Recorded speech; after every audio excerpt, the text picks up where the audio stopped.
Michael. I'm super excited for our chat. Guys, Michael is super awesome. He actually has a healthcare concierge company in Portugal. Hello, Michael. How are you today? Hello, this is a good morning, right? To all of those people that are not in Spain/Portugal. So good morning, good afternoon, good day, good Sunday, good whatever. Hi. Or good night. Here in Germany, it's almost 8 p.m. So yeah, well, guys. Good night. All right. Let's give a warm welcome to Michael. I want to give you guys a little intro about him. He actually you're in Lisbon, right? Yep, correct. Awesome. So Michael it's actually Dr. Michael Averbukh. Am I saying your last name correct? Averbukh? You're one of the few that says it really correctly, yeah. Yes. Awesome. Okay. So Michael is the CEO and founder of Serenity Care. And today's chat is really about healthcare systems. Okay. And it's a Portugal chat. But a lot of what we talk about, I do know there's a couple people in here that do want to move to Spain, other parts of Europe. I think that this is still going to be pretty valuable for you. Most of the systems are pretty similar. And I've also done some trainings on them in the past, and they're pretty similar, but we're going to specifically talk about Portugal, for example, okay? And then obviously how you guys can get in touch with him. So Michael is a graduate from the Faculty of Medicine at Hebrew University from Jerusalem, Israel, board certified in internal medicine from Israel. And then after a long career as a clinician and a manager of healthcare organizations and facilities, he relocated to Portugal, where with Rita Matias, they founded Serenity.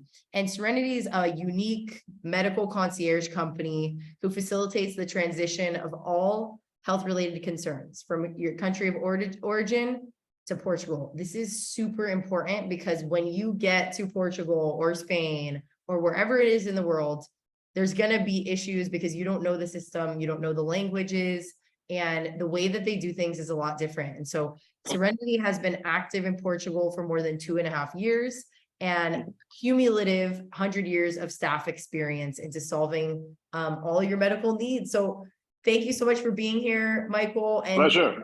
Tell us, how did you start this company and what was the initial reason for you starting this? So to make a very, very long story shorter, not totally short, together with Rita, we come from a healthcare management background, both of us, in a way. And when we decided that we're going to do something together of our own, the only thing that we probably know to do the best is managing healthcare associated concerns. Rita is from Portugal. I have worked prior to coming to Portugal with Portuguese systems for quite a while. Worked in Angola. Actually, it's a copy-paste of the system, copy-paste of the insurance structure. Everything is more or less the same. So we said Portugal is a nice place to come to. Myself as an immigrant, as an expat, actually, I said, well, it might be a nice place to go. Specifically, when analyzing the system, you understand that there are so many unmet needs on the ground, and we probably can do better, or we can provide operational platforms that would ease people's lives. We started actually without a specific emphasis on immigrants or expatriates, but then we found out that all those unmet needs, on basis of which we even structured the idea of Serenity, become pretty much augmented and tend to be sometimes perceived as enormous, unbearable walls or mountains that people cannot cross when it comes to immigrants. They not only meet a system that they are not acquainted with, they meet new language, they meet new culture, they meet physicians that do not treat them as Dr. I don't know what, Smith back in the States.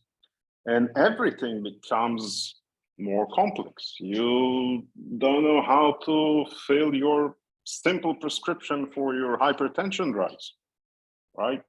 And this is when it struck us. We said, look, actually, we can do much better. We are acquainted with the system. We know what the pitfalls are. We speak at least English, among other languages. That, hey, that might be a good way to follow. And here we are, 2.5 years plus afterwards, a couple of thousands of clients after the first days, literally thousands of encounters with people and peoples with the system, with insurances, you name it. So, as I said, a long story made shorter, not only short.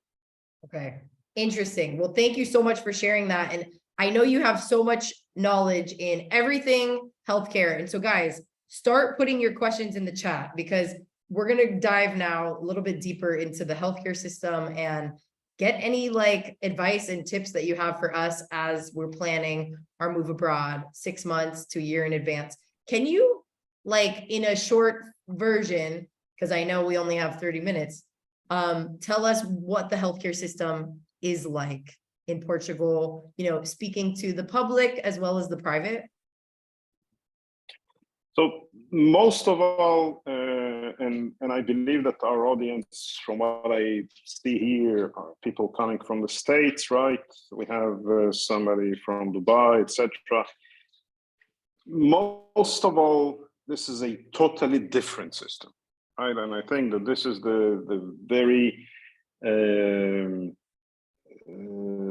the exact point where people have to stop saying, well, back in my home country, I do this and that and whatever. Great, but it's going to be different. And the difference starts with the structure of the system.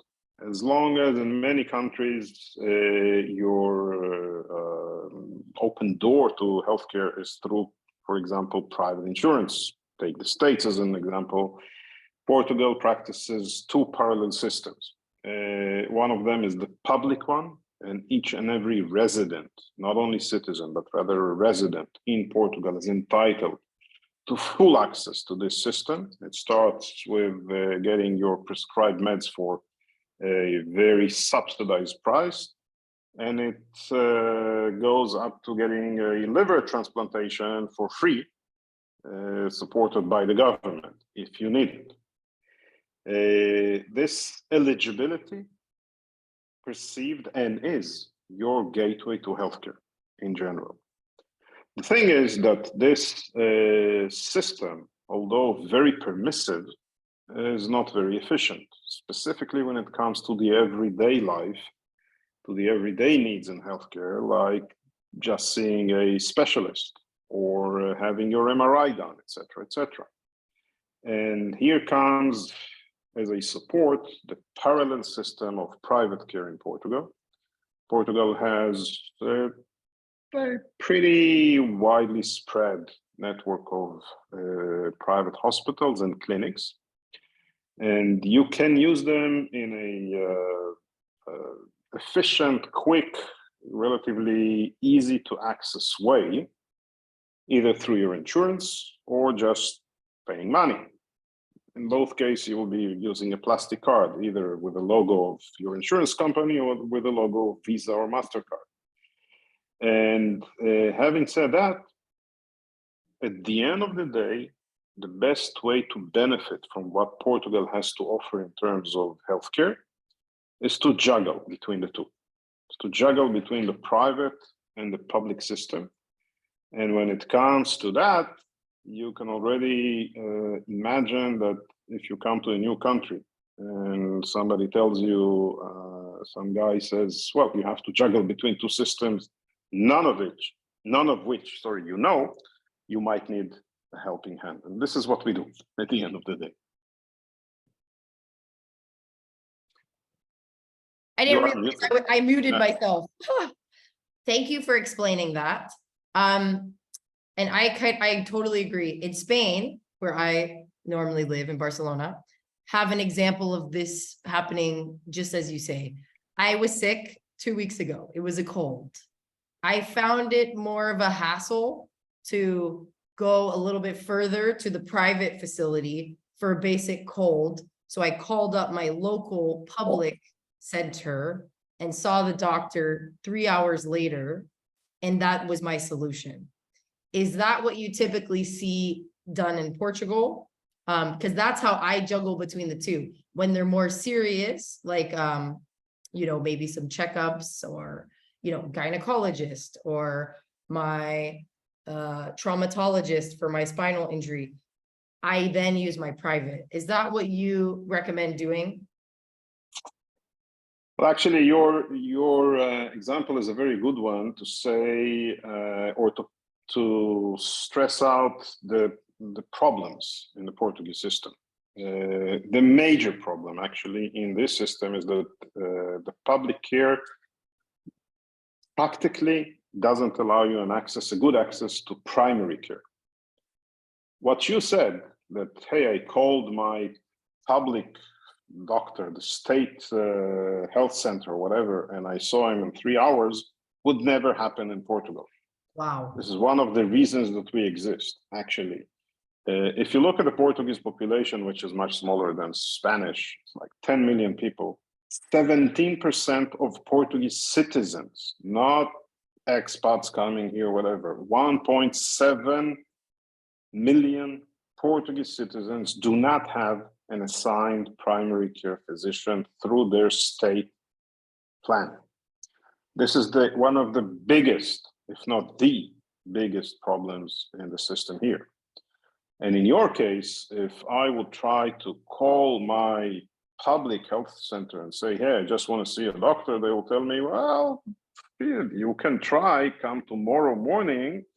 We do have this line of unassigned people that do not have an assigned GP or family practitioner. You can try to come and try to have an appointment. We can't promise that. What would happen if I came the next day? I would be in line at 6, at 8, the doors would open. A lady with, those numbers would come out, give the numbers away. It would take her 5 minutes. And if I did not come like really at 5 or 6, I would stay another day without seeing a physician. And hence, all of that would go directly and immediately to my private care. Because when I have an insurance or I just want to spend money, I would do several phone calls and I would find a GP or a family practitioner or internal medicine physician that would see me today in one of the private hospitals around Lisbon or whatever. Interesting. So same problems, different solutions. Okay, I think this is such a good perspective. And guys, I know while we are talking about this, I hope this isn't scaring anybody from moving to Portugal, because although we're bringing it up that, hey, maybe in this case, Spain might be better in this, there's always a solution. And a lot of us expats are juggling between these two. I have the private health insurance. I'm paying it each month, even though I'm traveling for 5 months. I'm never going to get rid of this private care that I have in Spain. And so can we chat about, I know we've kind of talked about that, which is maybe a little bit stressful for not having a private or a primary care physician for public. So what's the alternative? And what are the solutions that you recommend for people, especially through your concierge service? Yeah, so thank you for emphasizing that. I'm sorry, I'm not about intimidating people and saying, hey, don't move to Portugal. On the contrary, what I'm saying is that actually, when you look at the bigger picture, the system in Portugal, or the two parallel systems in Portugal, allow you to benefit from a very good and comprehensive solution at the end of the day. I do not except for maybe Spain, you tell me, by the way, like no other country, or in order not to generalize, very few countries in the world would allow you to have expensive treatments as like biosimilars or treatments for autoimmune diseases, whatever, that would cost you thousands of dollars, even with insurance in the States, free of charge. That just doesn't happen. Right. Very few countries, if any, would put you on the same level of eligibility for care as citizens. As I said before, if you need a liver transplant 1 week after arrival to Portugal and you are registered with the national healthcare system, or even if you're not, nobody would throw you out of a hospital and you will be treated on the highest possible level for Europe, right? This doesn't happen in all countries. I'm just saying, remember how I started. It's different. You need to know how to handle the system, and many times you need a helping hand to understand how does it work here. That's it. Right. I told you before, thousands and thousands of interactions with clients. The very vast majority of them, when they hear the detailed explanation as for their specific situation, they are totally shocked by the fact that they will have at least the same level of care for the 10th or less of prices. Okay, and we haven't encountered not a single case that we said do not come to Portugal because the state or the country cannot host you, cannot address your concerns. It did not happen. All of everything that you need, and we have clients with complex situations, all that you need can and will be resolved. It just has to follow a certain structure, certain processes. And again, I have not seen a single person that told me after talking to us, you know what, I understand the situation. Sadly, I can't move it. Yeah. Did not happen and most probably will not happen. Now, you asked me, what is it that we do? You said it and you said it well. I mean, Serenity literally handles everything and anything a person might need in terms of healthcare in Portugal. The only thing we don't do is being a substitute for emergency care. We're not the local 911. Otherwise, be it a administrative concern like what is the insurance that I should pursue? What's the best plan for me? How do I connect to brokers? Starting with that, going through a clinical support in clinical decision-making, and finding the proper physicians that would work with their insurance, for example, that would speak English, that would suit your clinical needs. All of that is what Serenity does on a daily basis. This is our bread and butter. Love it. I'm getting a lot of questions, and guys, I love these questions. I don't think we're going to be able to answer every single one of them on this call. So again, his free gift, I'm going to put it right here in the chat, and it's a free 30-minute consult. Please take that and then ask some of these questions. We're going to try our best to go through and answer these. Somebody does ask, for somebody that needs like regular cancer care and checkups, is that covered by, you know, private and healthcare systems? And what is your experience with that? So yeah, one of the things I'll just repeat and say, everything without exception is covered by the public system. It has its own procedures and issues. When it comes to private, and somebody asked here, like, can you explain the private insurance scheme? I can say, I can give a little bit of a general view of that. Again, very different than what you know. Major differences in terms of private insurance is the fact that the private insurance companies perceive their products as an add-on to the national eligibility. Like, you have a very comprehensive national healthcare plan, and we as an insurance, and Serenity is not an insurance, but wearing a hat of an insurance company, I would say, and we give you another luxury add-on. This add-on not necessarily going to be a very comprehensive one, something that you would want to use through everything that you might need.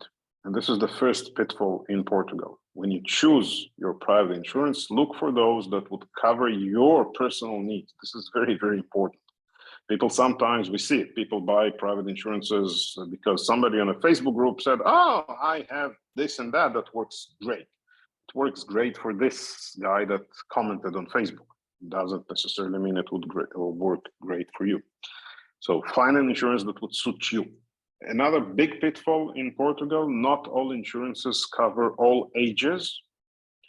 And some insurances would limit the age that you can buy a plan, and some would limit the age to which you can stay on a plan. I mean, you can buy into a plan, and then after a couple of years, the insurance would call you and say, hey, John or Jim, thank you for your business. We cannot insure you anymore.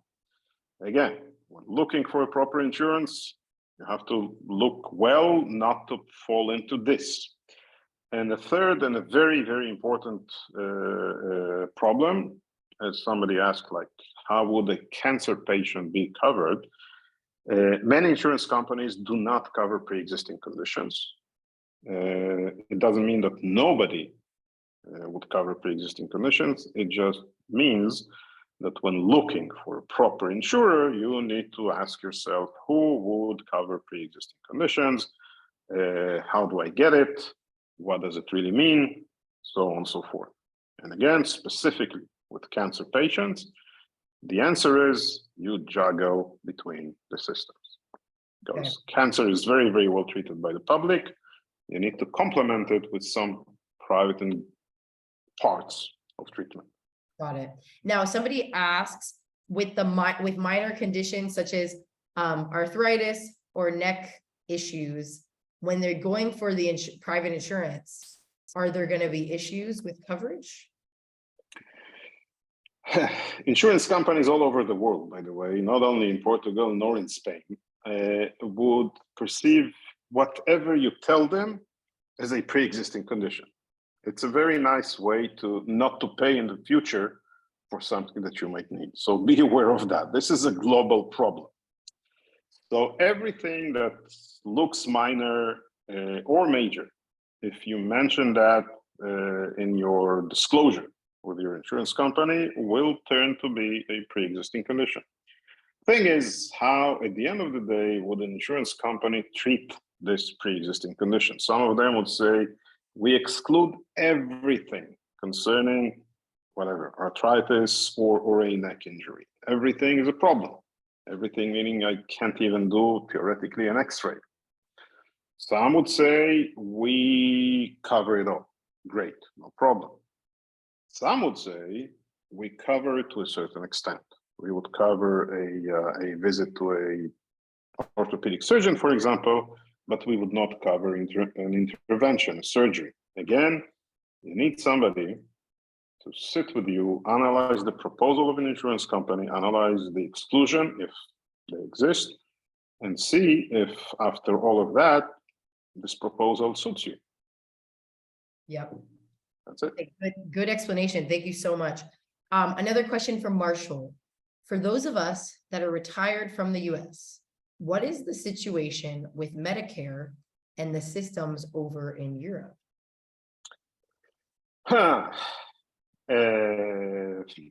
It's a question that we are asked very, very frequently. I'll tell you what the vast majority of our clients do, and again, that comes from hundreds of them. Medicare, specifically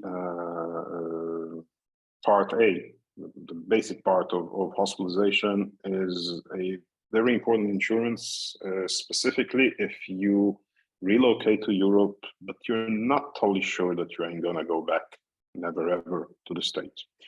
So the very vast majority of people stay on Medicare, continue paying, because they don't know what the future brings. And the thing is that if you did not opt for Medicare or opted out and you want to opt in again, it costs you a lot of money. So at the end of the day, the very vast majority of people would keep the Medicare, at least, again, as I said before, Part A of Medicare. Many would give up the outpatient, etc., and opt for local insurances, it's a totally different price tag. As a rule of thumb, by the way, as a rule of thumb, whatever guys you're paying per month in the States, leave alone 65 and older that are paying for Medicare, but whatever you guys are paying for a private insurance before Medicare eligibility per month, this is what you're going to be paying per year in Portugal. Imagine the differences. You just have to pick the right insurance to pay this type of money. Thank you so much for answering all this. And guys, I know there's lots of questions in here. Please book that call because we're not going to get through everything. How do we get his website or info online? Website is very, very simple. You can put it on whatever. It's https or www.serenity-portugal.com. I'll put it right here. Any other last minute questions? Did you see any in the chat, Michael? Let's see. Well, the last one pops up. Actually, it completes this Medicare issue. No, Medicare is not accepted in Portugal, unfortunately. There are very, very few insurances from the States, that would cover Portugal. Very few of them. And if somebody wants to understand if their current insurance would work in Portugal, see if the insurance even offers you global coverage. And if so, it will normally be on the reimbursement structure, meaning you would first pay here out of pocket money and then be reimbursed. Not very comfortable. And again, bearing in mind the very low prices of insurance plans here in Portugal, what we normally say to people, hey, opt for something local. It will be much easier to use. And if you have a very good insurance in the States, keep it if you want for the rainy day. And again, all of that is done on a very personal basis after we spoke, understood the situation, understood the concerns, and we can come up with practical solutions. Love it. Last question. Do you get a lot of medical tourism? No, but we don't do medical tourism. And by the way, it might happen that we will. So curious, what is the elder care and assisted living look like? A very, very important question. And unfortunately, I don't have here good news. That's the only thing that I really sadly can say that Portugal doesn't really have. To say that we don't have it at all is maybe an overstatement, but unfortunately, this is an underdeveloped area of healthcare. Many reasons for that. I can go into another 2 hours of conversation. Why did that happen? But today, literally, very good institutions of actually assisted living per se doesn't exist. Elder care on a very good level, not nursing homes, but rather elderly care on a very good level are very few. I can count them on the palm of a single hand, and relatively expensive. And when it comes to home-based care, caregiving companies do exist. Level is not so good. Finding somebody that would be on a high professional level and English speaking is a big challenge. So this is something that I can sadly say doesn't work so well in Portugal. Okay, thanks so much. And last question that I have to wrap this up. What's the one secret you want to give to people as they are planning their move abroad here in the next 6 months to a year? Yeah, thank you for that as well. If you want to take one single sentence from all that I spoke about, is the following. If you have decided you're moving to Portugal and you do have even slightest concerns with healthcare, the best thing is plan ahead. Please do not leave it for the last minute. Do not even leave it for the last 2 months. Sometimes issues have to be addressed and planned ahead. And specifically when working, for example, with us, we can plan it with you and help you come into Portugal and have this transition in a friction-free way. We have seen people, and I'm not going to take a long time. We have seen people that called us and said, well, I just landed a week ago. I need your assistance, guys. I have this and that and that and that. I'm here. I say, yeah, but you understand that the fact that you're here, you need treatment, right? Yeah, I need treatment. So why didn't you call us before? So, well, you know, I heard, I walked through all the Facebook groups and whatever. Healthcare is free here, no? Yes. So, like, treat me. You know what? If healthcare isn't free or whatever, it takes a couple of weeks' time, I'll buy into a private insurance and I'll get my treatment. No, you ain't. And no, you ain't is not like you ain't gonna be treated. You will be treated, but all of that takes time. And this planning upfront, exactly like planning the place you're gonna live in. Exactly like taking the time until you open your account. Exactly like the time that you're waiting for your visa. Plan ahead your healthcare transition. Whenever you have the decision that you're moving to Portugal, start planning your healthcare transition. Amazing. And guys, feel free to book that call with Michael. I mean, you can go over some of these unique situations. And yeah, I'm so excited that you were here with us. Thank you so much, Michael, for being here. And if you guys can give an invisible round of applause and thank you in the chat. It's a complex topic, but definitely if you guys jump on that call, I think you guys will have a lot more clarity. Yeah, and Michael, somebody there said that I kind of, she's staying put. Mary Beth, don't do that. Just talk to us. I'll explain. Don't be discouraged, right? Yes, definitely. Okay, well, Michael, I hope to see you. Thank you, Shana. Thank you so very much. Or let me know if you're ever in Barcelona. And I might wanna give you pay you a visit. You know what? Amazing. Now that we're speaking about it. Well, lehitraot, and see you later.